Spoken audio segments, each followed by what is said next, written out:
الخير عليكم الناس الكل, and welcome to today's session. So this session is for the students who want to apply for the Fulbright Foreign Student Program this year. And I am Emira, the Education USA Advisor for Libya. I'm here today to share with you some tips and tricks in order to have an effective and strong personal statement, study objectives, and CV, because as you know, these three elements are very important in your application to the Fulbright program. So we're going to start the presentation right now. Make sure to leave your questions, so you can leave them in the chat box or in the comment box if you're following us from the Facebook page. And I'll answer all of your questions at the end of the session. All right, so as I told you, we're going to start with the personal statement and study objectives before, and then we will move to the CV, okay? And now let's get started with the outline. So what are we going to cover in the first part of the presentation? So I'm gonna walk you through a personal statement overview, some brainstorming topics, personal statement structure, what to put in the introduction, in the body paragraphs, in the conclusion, and stuff like that. And then the personal statement, do's and don'ts, personal statement, study objectives, and then are my essays successful, okay? And then we'll move to the CV part. Okay, so what is a personal statement? So this is like really confusing. It seems like maybe easy for some students, but then once I, for example, review the essays of the students, and once you send your essays to the Fulbright committee, unfortunately, if you do not get accepted, which means that maybe you did not follow the rules on how to make a strong personal statement.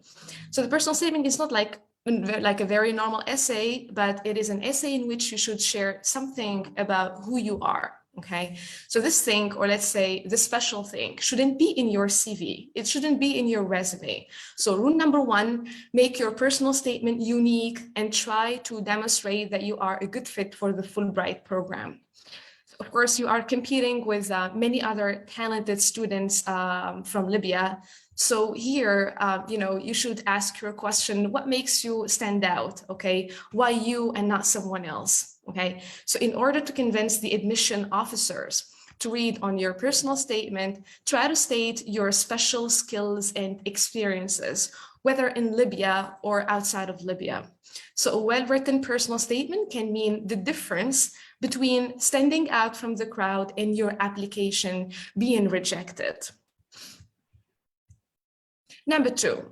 So the personal statement is a picture, or let me say your picture. It should reflect the real you and not someone else. So this picture will allow the selection committee to understand who you are and what you bring to the table. So your personal statement should produce a picture of you as a person, or as a student, or as a potential program winner. Also, number two, it is an invitation. So you should invite, as a reader, to get to know you, and I highlight you. So I really like to highlight the word you today so many times, because the reader will not appreciate reading a personal statement about someone else, and this happens every year. So make your reader welcome. Number three, it's a story. So that's the secret of the personal statement. You have to write a story and not summarize your CV. Use a story where you are at the center of the action. You can talk about something that happened for you and you learned from it. Talk about something that changed you and made you the person who you are today. You make stories happen. So don't make the mistake of trying to guess what the committee is looking for, and don't try to, what you think they want to hear. So a personal statement is not a CV. So I say this 3 times, and this is the 4th time. It's true that the CV demonstrates your skills and strengths, but don't list all of what you have done here in this essay. Instead, try to say why you want to be part of the Fulbright and why you want to study that particular major, okay?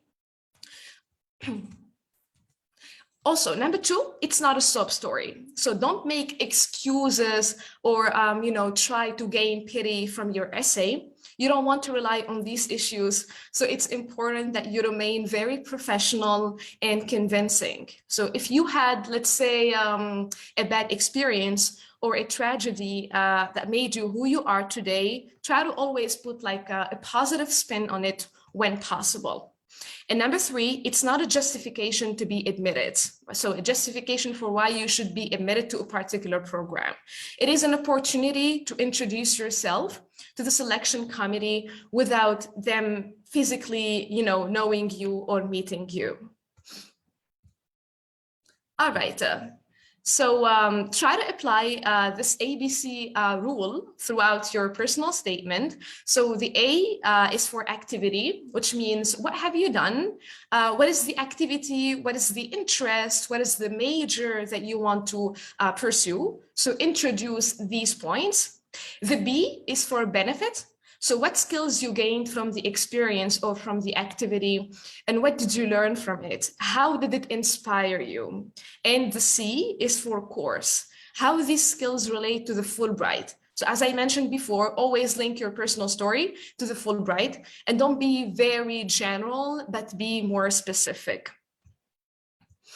All right, now number two, the brainstorming topic. So you might, ask yourself, what am I gonna write about in the personal statement, since it's personal, since it's kind of general for you as a student. So you can choose one of these topics, or you can come up with your own topic. Again, please don't, stick to the things, or let's say the topics that I'm sharing now, but I'm just trying to help you if you don't have anything in your mind. So example, you can talk about your moments, let's say, in your life. So talk about how these moments changed you and what you learned from them. You could talk about, maybe starting your own small business, taking a trip that changed your life, maybe from which you volunteered or did something really special. You can talk about, changing your career, losing a job, but starting something new and exciting. See, so here I don't want you to talk about the tragedy, but always show how you are overcoming those tragedies or those challenges and those issues, because this shows the leadership skills. Number two, you can talk about a problem you solved. So here you can talk about, maybe a problem that you have in your mind or you would like to solve. It can be a research, it can be an issue in your country, not a big issue. It can be a challenge, like anything that is of personal importance. So explain its importance to you and what steps you took or planning to take to identify a solution. Number three, you can talk about the reasons for choosing this opportunity. So you can show how you want to gain exposure, let's say, to US universities and the educational system, or the teaching methods, if you are a teacher and you want to get a master's degree in education. So it depends on what inspires you. And you can show the importance of exploring new cultures to you and what's, your specific plan once you are in the United States. The next point, you can talk about your experiences and your achievements. So please evaluate 1 to 2 experiences that significantly influenced your academic interests. Don't make a list of experiences in your personal statement. Otherwise, it will look like a CV again. Number 6. So some of the experiences you can share are like maybe professional ones, could be volunteering, it could be a special relationship, it could be extracurriculars, etc. So be sure to explain how this experience led to your, setting the goals you have now for yourself and why you think the Fulbright will help you to reach those goals, okay? So in your essay, don't talk about yourself only, but you have to show the importance of this program. So why are you applying to the Fulbright, okay? So make sure to answer that question. And you can talk about the professional or academic goals. So simply write about how the job or the major you are, applying for fits into your dreams for the future. What are your plans after the Fulbright? And how are you going to serve your country? Because again, if you will get selected to the Fulbright, you will be representing your country outside of Libya. And then when you come back to your country, you should implement the skills that you have learned from the United States. So you have to show all of these points in your personal statement. Okay, so here's like an example of a structure of the personal statement. You can follow the structure that I'm going to share today, but if you have another structure in your mind, feel free to use it. Okay, so again, I'm here to share only tips and tricks. You can use them, or if you have better ones, feel free to use those. So number one, let's talk about what we add in the introduction. So number one, start with a story. Never, ever, ever start your introduction with, my name is Amira, and I'm maybe 30 years old, I'm from Libya, never, okay? And never start your introduction with, I want to apply for the Fulbright because blah, blah, blah, okay? Don't give anything in the introduction. So the best way to get the attention of the admissions team is to start with a gripping story that changed your life. So you can talk about, one of the topics that I shared with you on the other slide, or as I told you, you can come up with other topics. So try to keep their attention longer so they want to learn more about you and hear the rest of the story. Then include some spices, include little details. Start adding little details into the introduction, not too many, but for example, talk about the background of the story you chose, when it started, what's important to you, brief introduction, okay? And end your introduction with your ultimate goal. Team, where you have been, where you are, and where you are going. So in the final sentence of the intro, you can add a note about what the long-term goal for you, okay? Moving to the body paragraphs.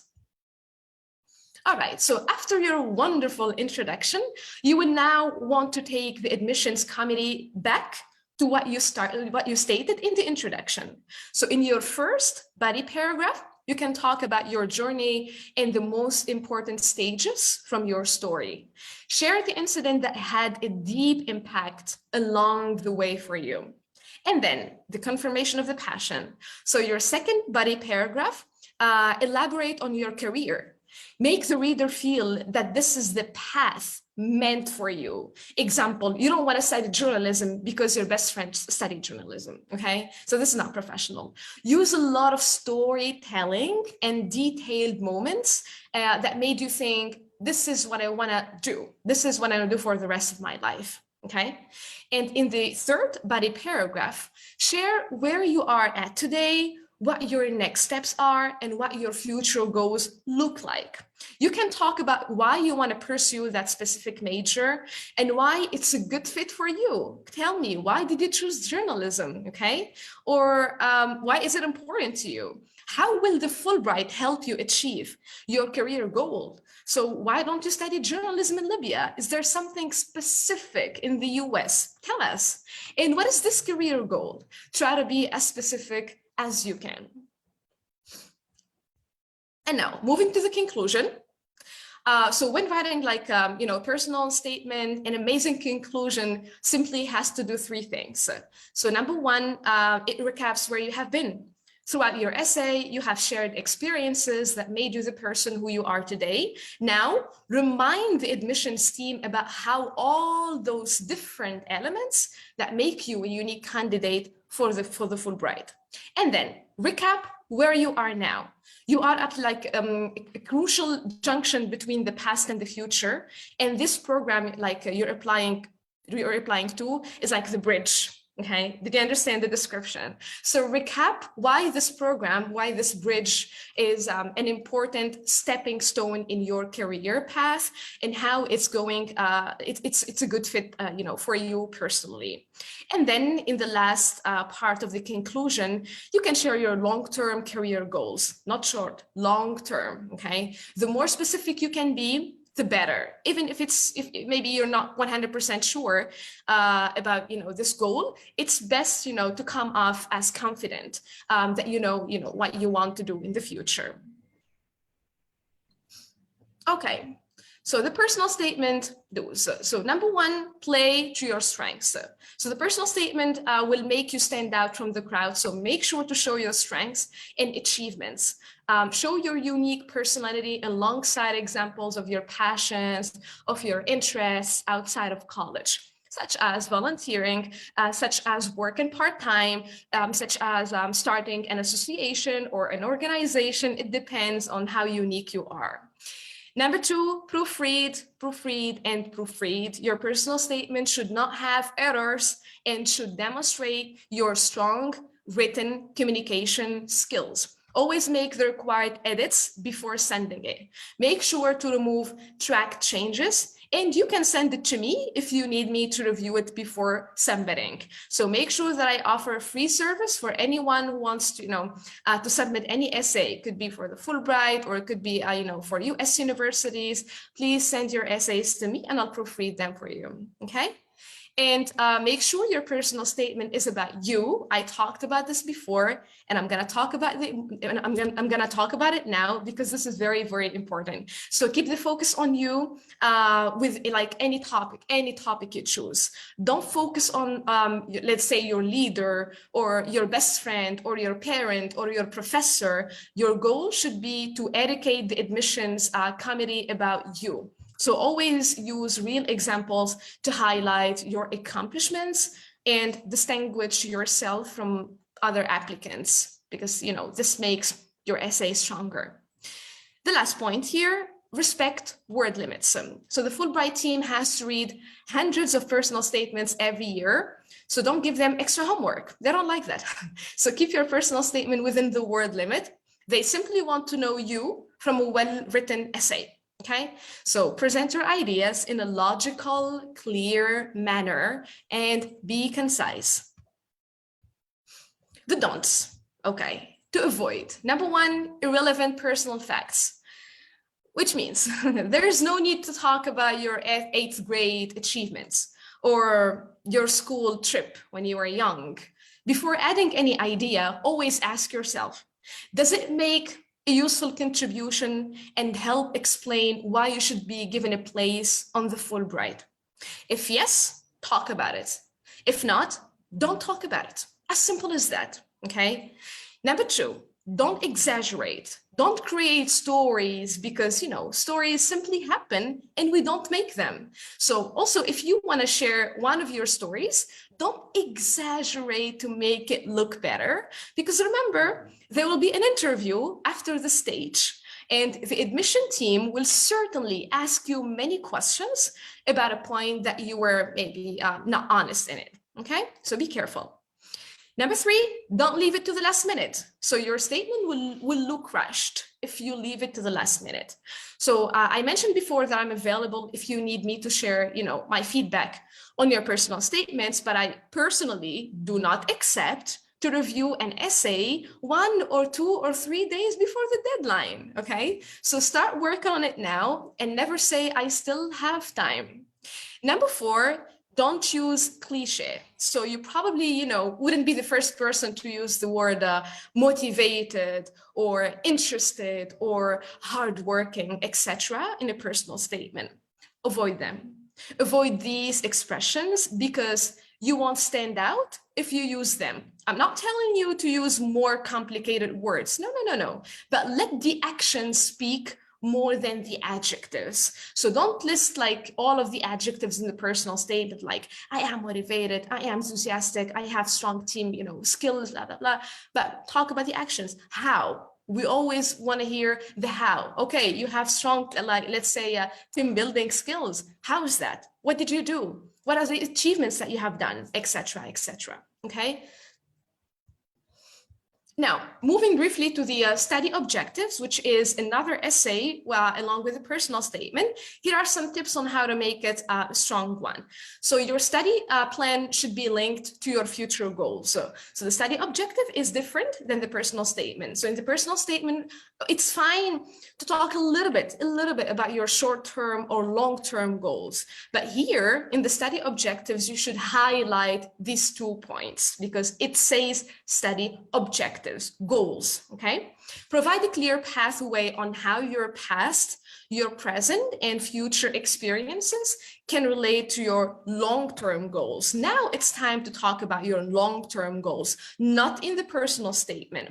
And if you are going to talk about those goals, please talk about the background first. What motivated you to achieve that goal? Don't start with, I want to be an excellent architect and run my own business and improve the architectural, let's say, I don't know, side of my country. So here you gave me everything and I don't want to hear more, okay? So again, based on the story, let's say, talk about your study objectives in this essay. Number 3, show how you plan achieving your goals. So here you want to be an architect. Excellent. How? So what's your plan? Talk about that. What motivated you to do that? Why that specific plan? Okay, there's always a why.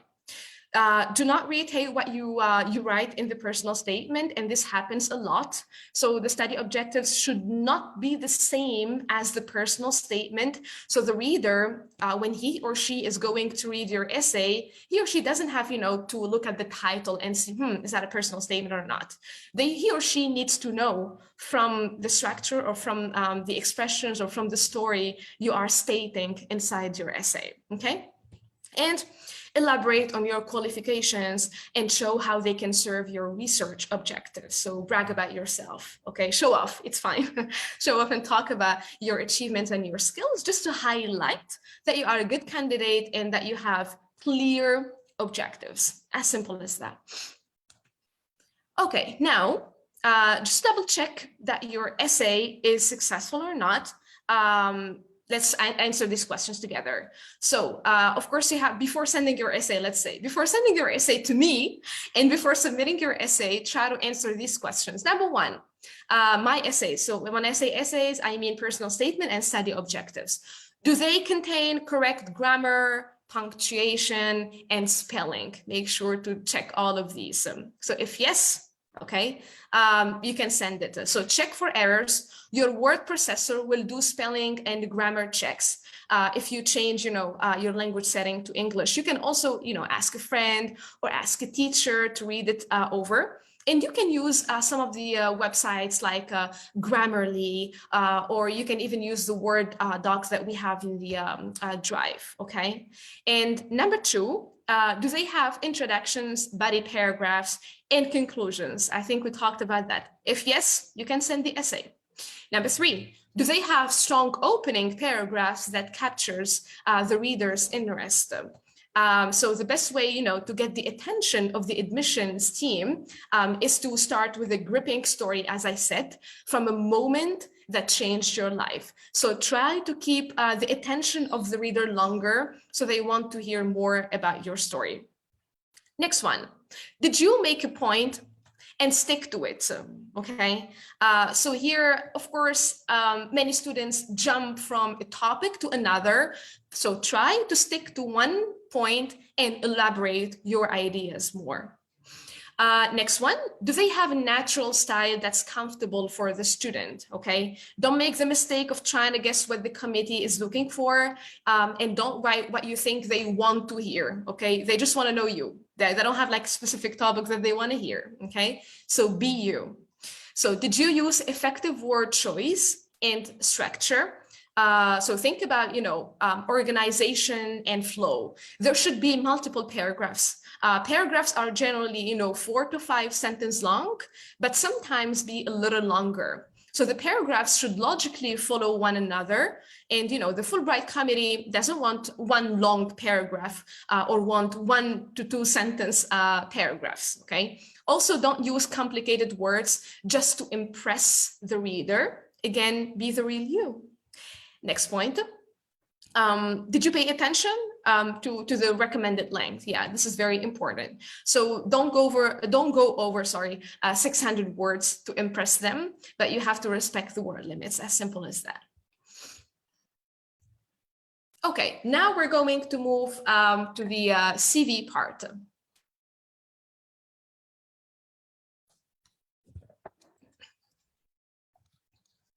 So this is the outline of the second part of today's session.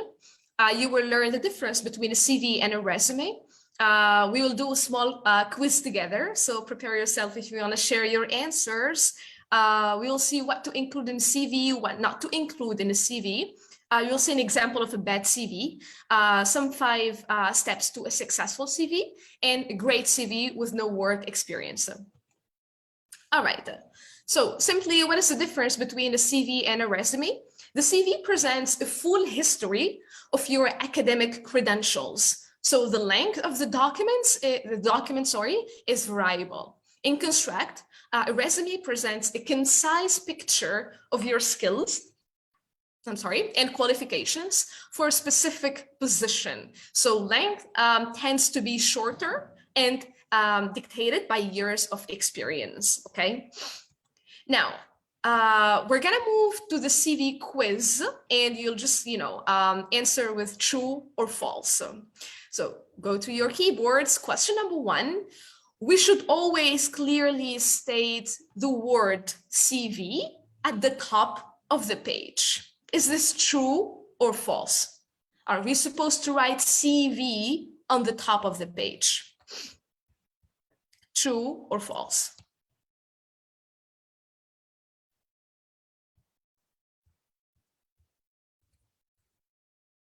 Okay, thank you, Al-Hussein. I can see your answer, and he said false. Very good. Okay, so just a second. Let me go to the Facebook page also to see if we have answers. All right, false. Good job, everyone. So yeah, you're not supposed to write the word CV in your CV because when the admission committees check this document, they will understand from the format of your of the CV. So number 2, you have to include everything you have ever done in your CV. True or false? You have to include everything you have done in your CV. Is this true or false? Well done. Okay. False again. So your CV is not the time to throw everything, against the wall and see what sticks. Okay, this is not a CV. So don't include every single job you have done because the selection committee won't be able to know the real you. Okay, so be selective and use relevant information. Number 3, you should highlight your soft skills. True or false? You should highlight your soft skills. Is this true or false?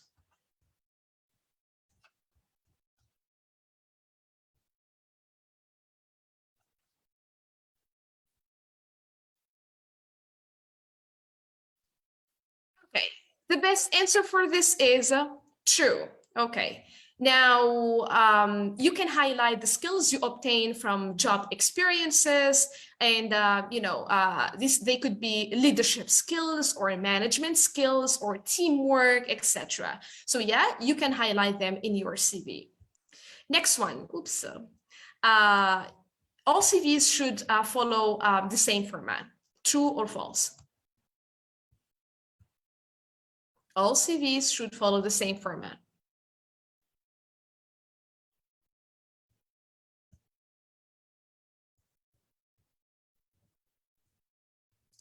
All right, actually it's false. So it's up to you to choose your own format, okay, and present your own skills. So however, list the most important information for the readers and order your documents accordingly. So there are some rules that you have to, to apply in the CV, but when it comes to the format, or let's say let's say the shape or the colors or whatever, it depends on each person. But yes, there are some few details that we have to, use the same in all of the CVs, and we'll check them together later. And the last question, it's best to use full sentences and paragraphs throughout your CV. True or false? Full sentences, long paragraphs in the CV. True or false?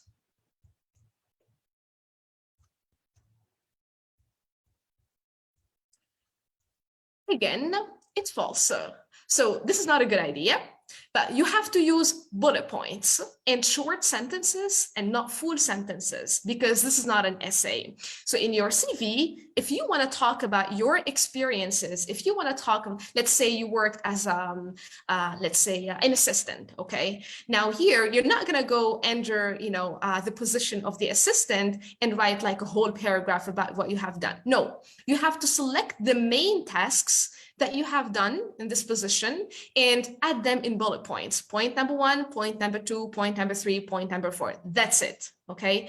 It's even easier for the reader to understand the tasks quickly, because if it's gonna be a paragraph, some people, start their paragraphs with, thank you for reading the section, here I did and did. So it's gonna be confusing, okay? And we'll see some examples together.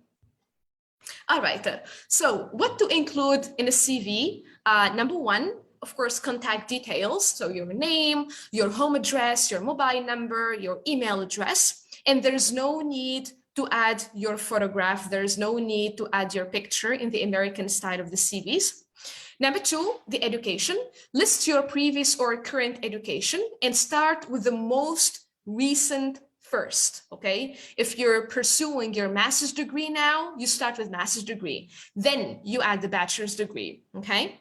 Next one, the work experience. List your work experience in a reverse date order, just like for the education, and make sure to add relevant experiences, okay? If you, let's say, if you are into mechanical engineering and you worked as a cashier at a coffee shop when you were 19, there's no need to add that, okay? This is not relevant information. Next one, you can add your honors, your awards, so include any awards you have received that are related to your field or to the program.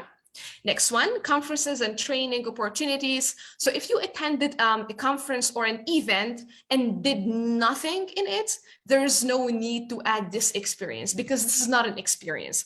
But if you participated in an event, example, you conducted workshops or you gave a speech, etc., you can add it, okay? Next one, publications and research experiences. So if you have done publications, make sure to add some details in this section. Example, the book chapters, the articles, the book reviews, and also include all of the information about each publication, including the title, the date of the publication, the page numbers, etc. Okay, don't just, write the title and that's it, because like me as a reader, I want to know more. Is this like true or not? Next one, the languages.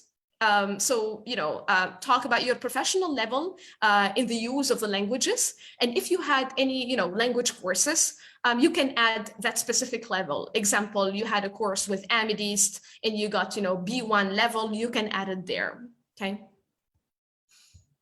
Now, what not to include in the CV. So no picture, as I said, no gender or marital status, married, single, divorced, we don't care, because the process of choosing candidates should be free from any profiling based on race, based on gender, based on age or appearance, okay?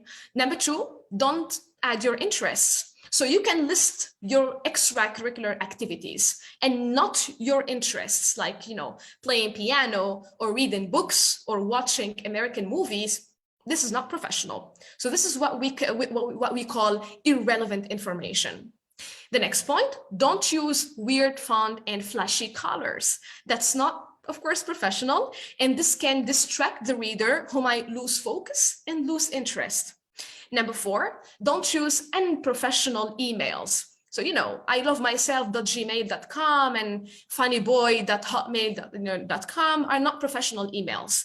Stick to a combination of your first and last name and a few numbers, okay? That's it. That's what we call professional email. The slang words. So use appropriate and easily understandable and professional language, and there's no need to add any slang words here. Again, this is not professional. And the last point, don't send your laundry list, which means don't include every experience, every class, every summer job you have had, unless they are relevant and linked to the major that you want to pursue in the United States.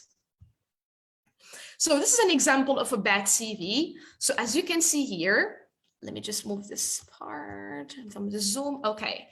So picture, okay, this is not the candidate's picture, but that's not a professional one. Excuse me. There's no need to add any graphics in the CV. All right. Let's see the personal details together. So the candidate here added marital status. We don't need this children. We don't need this health. We don't really need this nationality. That's fine. Okay, if you're applying, to a different program. Now the education, as I said, we have to start with the most recent one. But the candidate here started with the oldest one. So we cannot do this.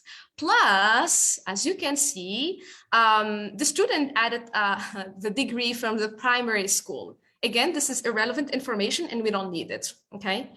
Then the work history, the work experience. So I can see the position, I can see the place, the duties.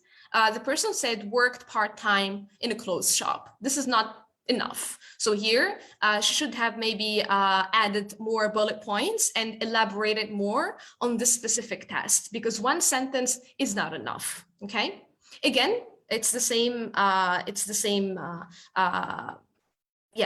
thing that I mentioned in the education. You should start with the newest experience and then state the oldest one there.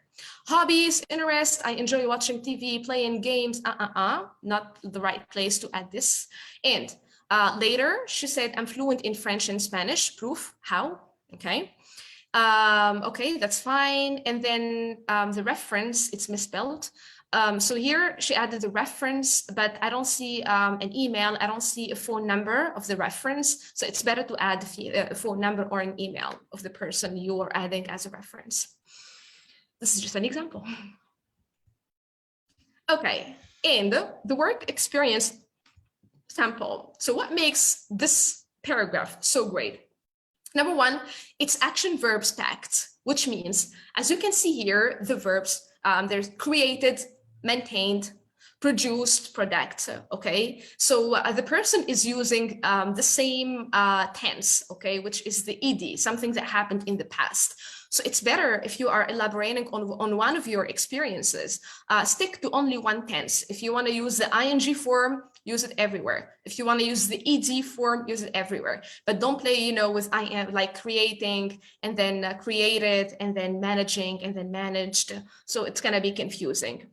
Also, if you want your CV to impress, add a key achievement section, as you can see here. Then include numbers, like here. Example, as you can see, the person grew Facebook fan base from 0 to 12,000. So don't say you significantly increase sales, but say how much exactly. Okay, so proof is always good. All right, 5 steps to a successful CV. Number one, keep it real. Usually a CV should be no more than 2 pages. So keep it punchy, to the point, and save those little details for the interview. Number 2, don't leave gaps. This makes the reader suspicious. So if you have done any kind of management, volunteering, if you took or gave a special course, shout about it, talk about it. Number 3, keep it current. So make sure your CV is up to date. Always add your new activities or anything important that boosts your CV. Number 4, tell the truth. Nobody wants to get caught up, at the interview when, suddenly can't answer like questions on what he or she pretends to know. So there is no need to lie, and there's no need to lie or just add some sections to impress the reader only.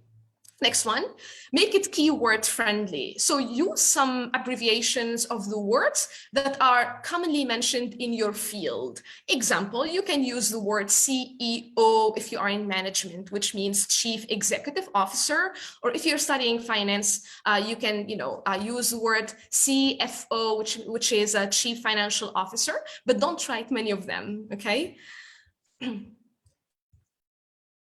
All right. And the last part is how to make a great CV with no work experience.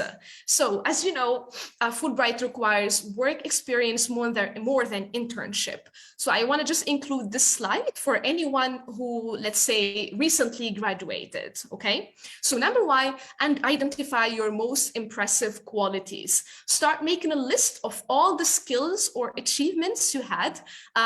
Maybe you're passionate about writing and you created a blog. Okay. So that's a sign of good communication skills. You can highlight that point in your CV. Number two, play up your degree. So here, if you wrote, a dissertation, for example, you can talk about your research abilities. If you gave speeches as part of your degree, you can claim, to have good public speaking skills, etc. So don't throw random skills because you will be questions about them in the interview. Number three, add relevant volunteering experiences. So treat your extracurricular activities like jobs. So maybe you volunteered with a strong NGO, or you started your own association, or you did the charity work. Talk about them in the CV.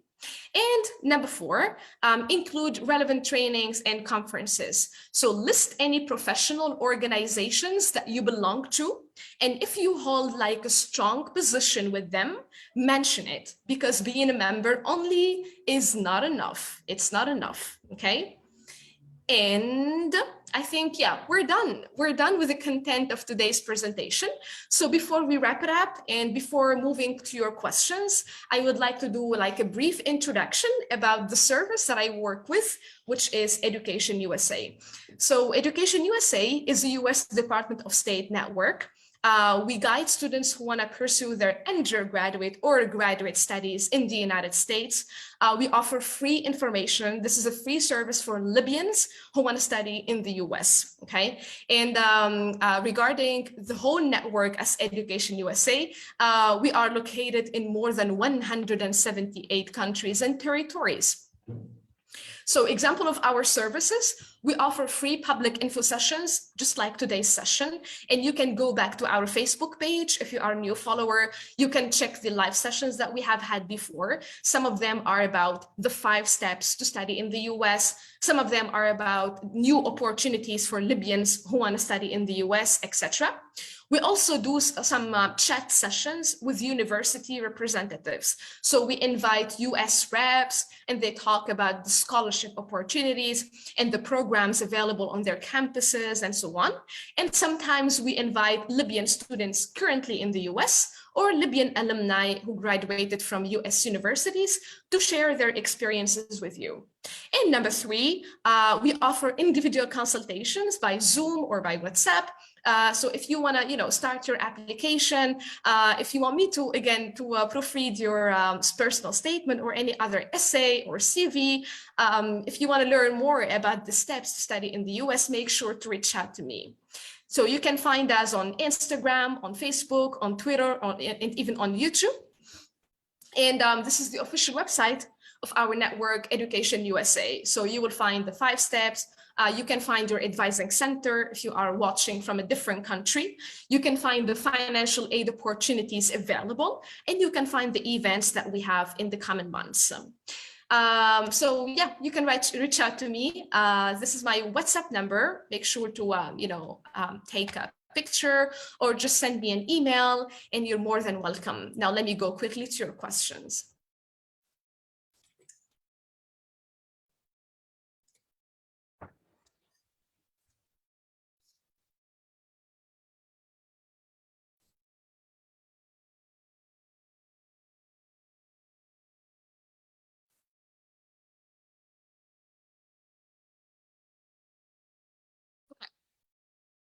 So Ali is asking how to make sure that the Fulbright is right for me. So Ali, if you want to pursue your master's degree in the United States, you can apply for the Fulbright. It's a fully funded opportunity for Libyans. And do you need TOEFL or IELTS to be accepted? So if you have taken the TOEFL or the IELTS before, you can share, you can upload the certificate. But if you have not, once you move to the next step, you will get more details and you can even do it in Tunis, okay?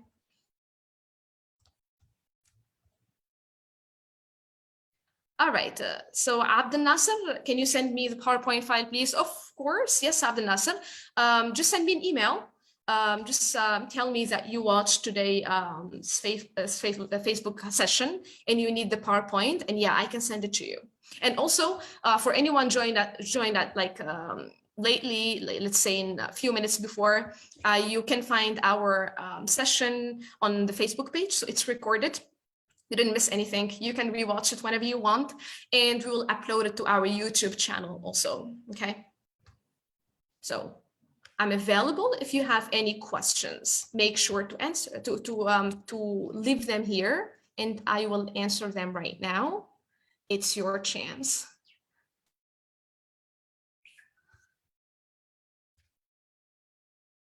Thank you, Ruqayya, and thank you, Mr. Abdel Faleh. And again, reminder, if you started writing your personal statement or your study objectives or your CV, and you need me to review them, you can send them to the email that you can see in the screen, or you can just, text me on WhatsApp. And we can even have a Zoom meeting together to go over your essay, okay? We can e-connect together.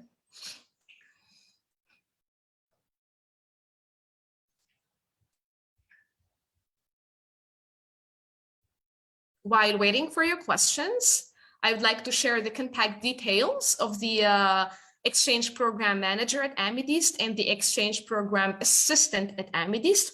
So if you have any specific questions related to the Fulbright, to the application process, to the requirements, make sure to call them or send an email to tunisexchange@amidist.org, okay?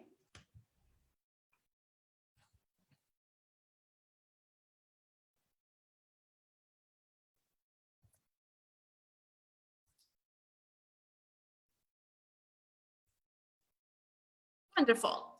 So I don't see any other questions. So just a second. Are the TOEFL IELTS results required in the first phase of the online application? No, Razan. They are optional. So if you have done them, if you have taken any of these tests, you can, as I told you, upload them to the application.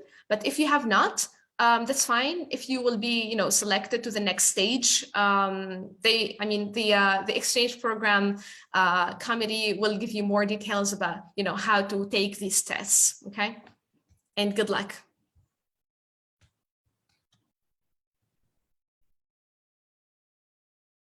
Okay, wonderful. So I would like to thank everyone for coming today and for asking this wonderful questions. I hope you enjoyed today's session.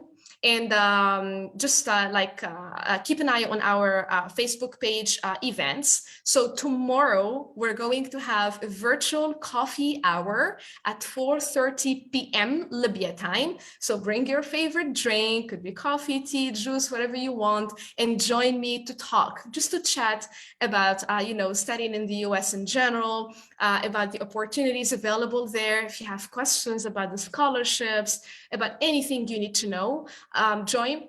Let's have a cozy discussion. And on Friday, inshallah, we will have, I'm conducting another workshop on interviewing skills. So if you want to boost your interviewing skills, and if you want to have, great admission college interview, join me on Friday.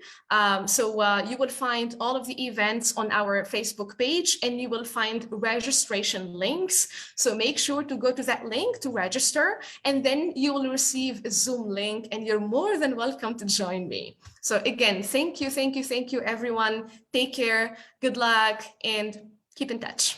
Bye-bye.